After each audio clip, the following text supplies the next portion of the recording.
I want again to welcome the President of Nigeria to St. Lucia. On behalf of the OECS heads of government, I want to thank him for taking time off to be with us.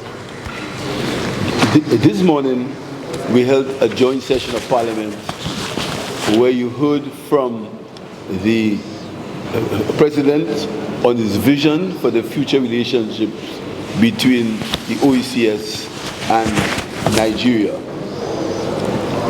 We held a high-level luncheon where the President outlined to us how the OECS would benefit from the country of Nigeria. To this effect, we have formed a joint committee which will comprise members of the Nigerian government and members of the OECS government.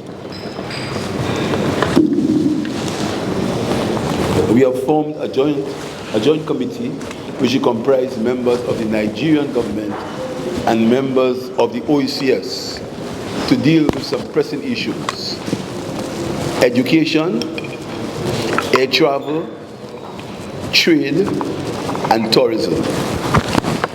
These four issues will be the topics that the joint committee, comprising of members of the Nigerian government and members of the St. Lucian government.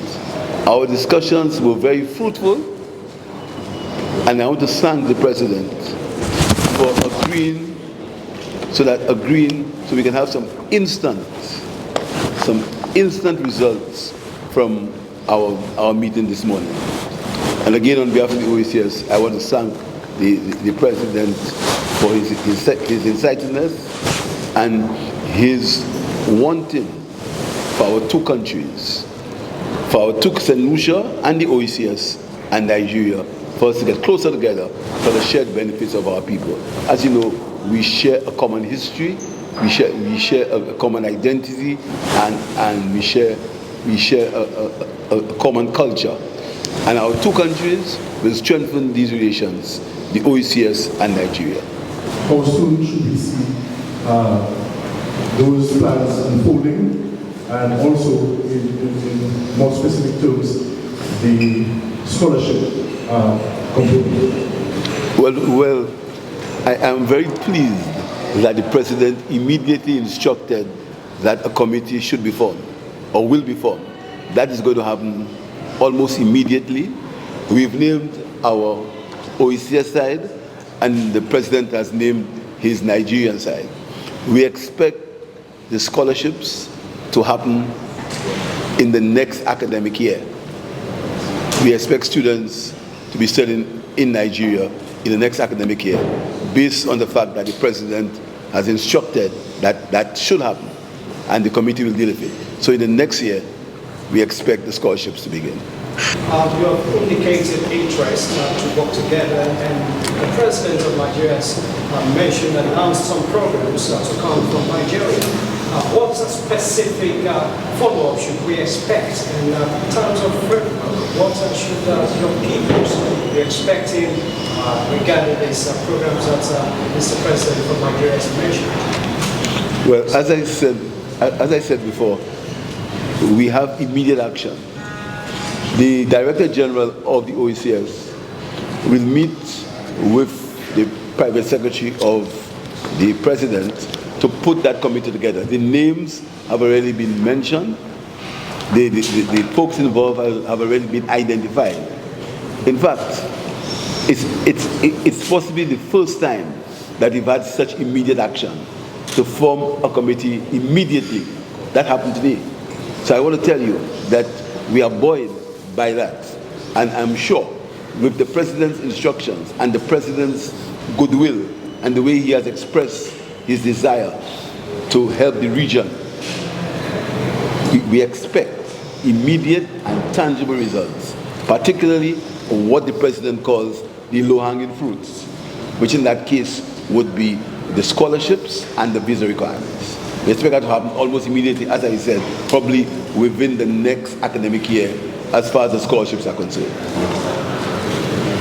Thank you. Thank you very much. I believe we can take advantage of our presence here to really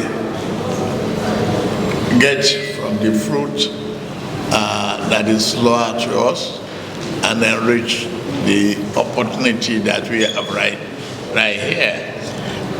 The Organization of East Caribbean States is very close to us in Africa, and I honorably thank them for the opportunity to address the joint session of the Parliament and